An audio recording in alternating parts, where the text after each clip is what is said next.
नमस्कार दोस्तों, स्वागत है आप सभी का हमारे YouTube चैनल CGPSC ABCD में। इस वीडियो के अंदर हम बात करेंगे उन लोगों के लिए जो लोग अभी जस्ट 12th पास किए हैं या फिर कॉलेज के first year, second year, third year में। ठीक है, उनके लिए हम बात करेंगे क्योंकि वो जनरली अपने करियर को लेके, अपने फ्यूचर को लेके बहुत ज़्यादा कन्फ्यूज रहते हैं। तो उनके लिए इस वीडियो के अंदर बात करेंगे क्योंकि मैं उस दौर से गुजर चुका हूँ। मैंने क्या क्या गलतियाँ की थी जो आपको नहीं करना चाहिए, जो बाद में जाके रियलाइज होता है कि भाई हमने क्या कर दिया था, अब नहीं करना चाहिए था वो जो हमने किया। हमने एक रॉन्ग जो कोर्स है वो सेलेक्ट कर लिया, जिसकी वजह से आज, क्योंकि कुछ समय के बाद हमारा माइंड जो है चेंज होता है कि काश ये किए होते तो हमारे लिए बहुत अच्छा होता, लेकिन हमने वो डिसीजन लिया नहीं क्योंकि अभी जस्ट ही 12th का रिजल्ट आया है। लगभग CBSE बोर्ड का, CG बोर्ड का, स्टेट बोर्ड्स का, सभी का रिजल्ट आ गया है। अब यहाँ पे ये जो समय होता है ना, एक टर्निंग पॉइंट होता है। अगर यहाँ पर आपने सही तरीके से डिसीजन ले लिया, ठीक है, और उसको फॉलो कर लिया तो आपका जो भविष्य होता है बहुत अच्छा होता है।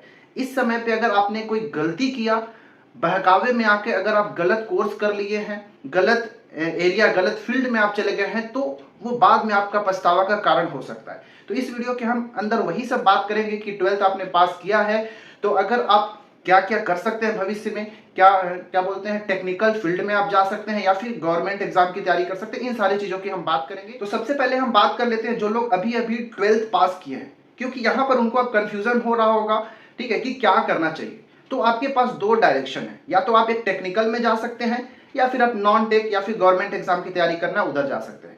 तो बेसिकली 12th का एग्जाम जो है लोग मैथ से, साइंस से, आर्ट्स, कॉमर्स, इन सभी विषयों में अपना जो है 12th करते हैं।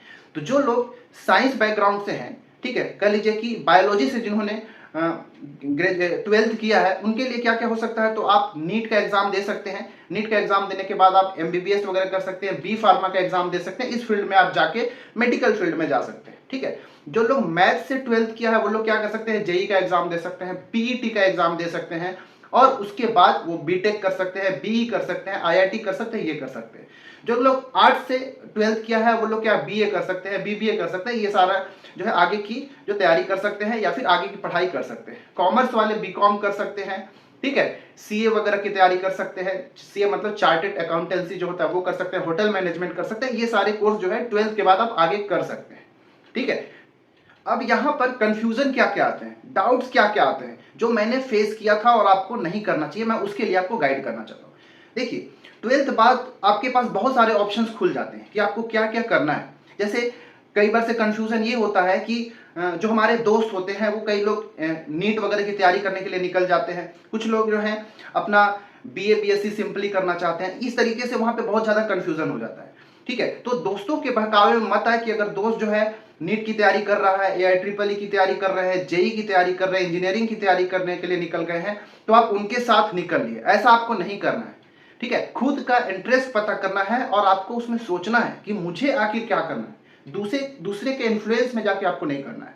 कई बार से पेरेंट्स भी होते हैं जो अपने सपने जो है बच्चों के ऊपर लादना चाहते हैं कि मेरे बच्चे जो है डॉक्टर बनेगा, इंजीनियर बनेगा। तो मैं पेरेंट्स से भी गुजारिश करूंगा कि वो ऐसा ना करें।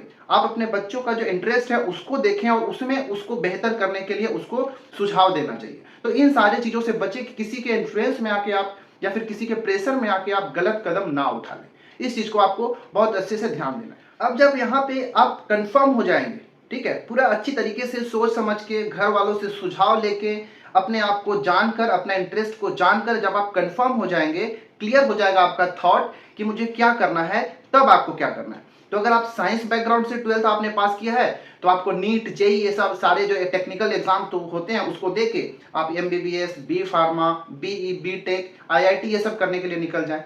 दूसरे बच्चे वो होते हैं जो टेक्निकल फील्ड में नहीं जाना चाहते हैं, ठीक है, वो गवर्नमेंट एग्जाम की तैयारी करना चाहते हैं। बेसिकली इस वीडियो के अंदर हम वही बात करने वाले हैं कि जो नॉन टेक्निकल में रहना चाहते हैं, जो गवर्नमेंट एग्जाम की तैयारी करना चाहते हैं, वो क्या क्या कर सकते हैं, उनके पास क्या क्या ऑप्शंस है।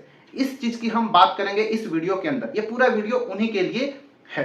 तो चलिए हम आगे जो हम बात करेंगे वो नॉन टेक्निकल एग्जाम के लिए हम बात करेंगे कि 12th पास करने के बाद आपके लिए कौन कौन से गवर्नमेंट एग्जाम्स होते हैं, या फिर 12th के बाद आपको ग्रेजुएशन करने के बाद कौन कौन से एग्जाम्स जो हैं आप तैयारी कर सकते हैं। अब जो लोग नॉन टेक में रहना चाहते हैं, या फिर सिंपली कह लीजिए जो लोग कंपटीशन एग्जाम की तैयारी करना चाहते हैं, गवर्नमेंट एग्जाम की तैयारी करना चाहते हैं, उनके लिए क्या क्या ऑप्शन है। तो 12th पास करने के बाद आप क्या क्या कर सकते हैं, तो आप सेंट्रल गवर्नमेंट में अगर चले जाएं तो आप यूपीएससी कर सकते हैं। इसके बाद रेलवे के एग्जाम्स होते हैं, एसएससी के एग्जाम्स होते हैं, ठीक है, बहुत सारे एग्जाम्स होते हैं, ठीक है। जैसे आप अगर आर्म फोर्सेस में अगर जाना चाहते हैं तो इंडियन नेवी का हो गया, इंडियन आर्मी के अंदर हो जाता है, इंडियन एयरफोर्स का होता है, बहुत सारी अपॉर्चुनिटी आपके सामने आता है।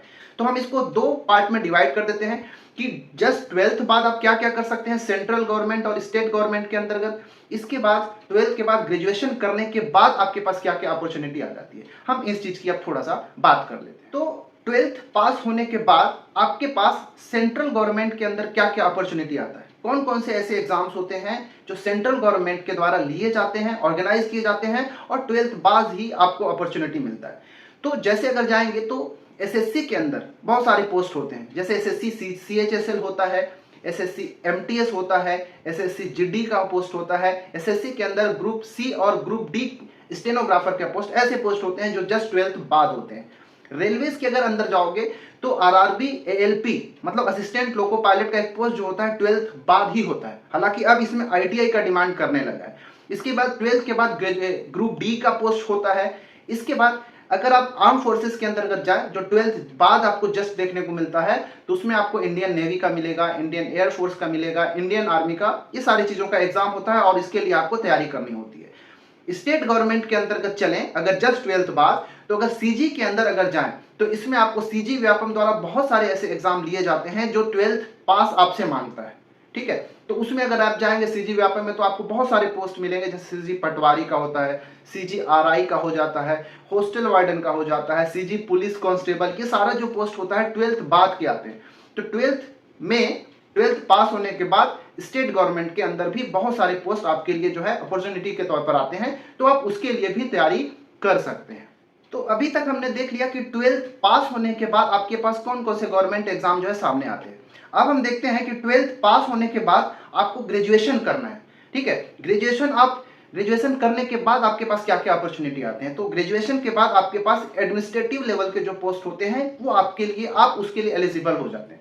सेंट्रल गवर्नमेंट में जाएंगे तो यूपीएससी के द्वारा भी बहुत सारे एग्जाम कंडक्ट कराया जाता है। यूपीएससी के अंदर आपको आईएएस, आईपीएस, आईएफएस और तरह तरह के बहुत सारे पोस्ट आपको देखने को मिलेगा। इसके बाद एसएससी के अंदर भी बहुत सारे ऐसे पोस्ट होते हैं जिसमें आपको ग्रेजुएशन की डिमांड करता है। रेलवेज के अंदर भी बहुत सारे ऐसे पोस्ट होते हैं जिसमें ग्रेजुएशन मांगा जाता है आपसे। स्टेट पीसीएस के अंतर्गत जाओगे, जैसे अगर मैं सीजी के अंदर ही बात कर लूँ या फिर सारे जो स्टेट्स हैं उसमें देखोगे तो पीसीएस एग्जाम्स होते हैं, ठीक है। जैसे सीजीपीएससी हो गया, एमपीएससी हो गया, यूपी पीसीएस हो गया, बीपीएससी हो गया, जेपीएससी हो गया, ये अलग अलग स्टेट्स जो होते हैं अपने स्टेट के अंदर ही एडमिनिस्ट्रेटिव लेवल का पोस्ट, डिस्ट्रिक्ट जो जैसे डिप्टी कमिश्नर हो गया, डीसी वगैरह का पोस्ट, ये सारा पोस्ट, डीएसपी का पोस्ट, ये सारा जो है स्टेट पीसीएस के द्वारा लिए जाते हैं, जिसके लिए ग्रेजुएशन की डिमांड आपके लिए किया जाता है, ठीक है। तो ये सारा पोस्ट आप तैयार कर सकते हैं, इसके लिए आप अपना फ्यूचर जो है देख सकते हैं। अब जब आप ग्रेजुएट हो जाएंगे, ठीक है ना, जब आप ग्रेजुएशन आपका हो जाता है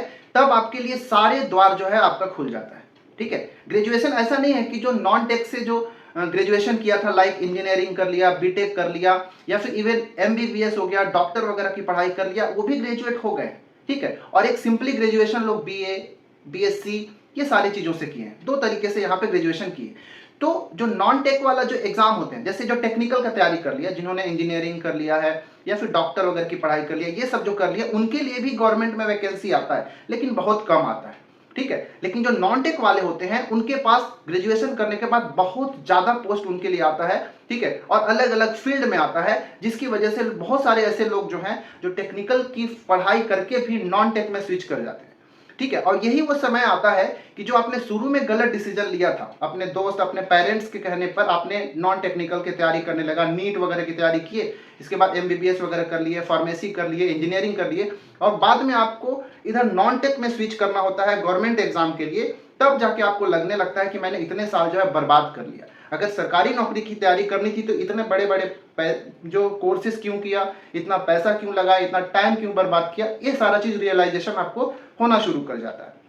इसीलिए 12th के बाद ये सारा चीजों का सोच समझ के ही आपको डिसीजन लेना चाहिए। अब इतना सब के बाद, ठीक है, आपने सारा डिसीजन ले लिया, आपने ग्रेजुएशन भी कर लिया या फिर 12th पास है, ये सारा चीज सोचने के बाद अब आपके पास एक क्वेश्चन आता है कि जो कंपटीशन एग्जाम की तैयारी कर रहे हैं, जो गवर्नमेंट एग्जाम की तैयारी कर रहे हैं उसके लिए उचित समय क्या है, कब तैयारी करना चाहिए, ठीक है। तो इस सब को लेके भी आपको थोड़ा सा जागरूक होना पड़ेगा, क्योंकि अब जो है बेरोजगारी बहुत अधिक बढ़ गया है, ठीक है, और लोगों को चाहिए सरकारी नौकरी ही चाहिए, ठीक है। अब क्या होगा, तो इसके लिए कंपटीशन जो है बहुत ज्यादा हो गया, क्योंकि हर साल लाखों लोग ग्रेजुएट हो रहे हैं, हर साल 12th वाले कितने निकल रहे हैं, मतलब कंपटीशन बढ़ना तो जायज सी बात है, ठीक है। आजकल 100-200 जो पोस्ट होते हैं उसके लिए लाखों लाख फॉर्म भर दिए जाते हैं, इवन पीएचडी वाले भी फॉर्म उसके लिए भर देते हैं। अगर एक चपरासी का भी पोस्ट आता है तो उसके लिए हमने कई बार देखा है कि पीएचडी होल्डर्स भी उस फॉर्म को भरते हैं, इतना ज्यादा बेरोजगारी बढ़ गया है।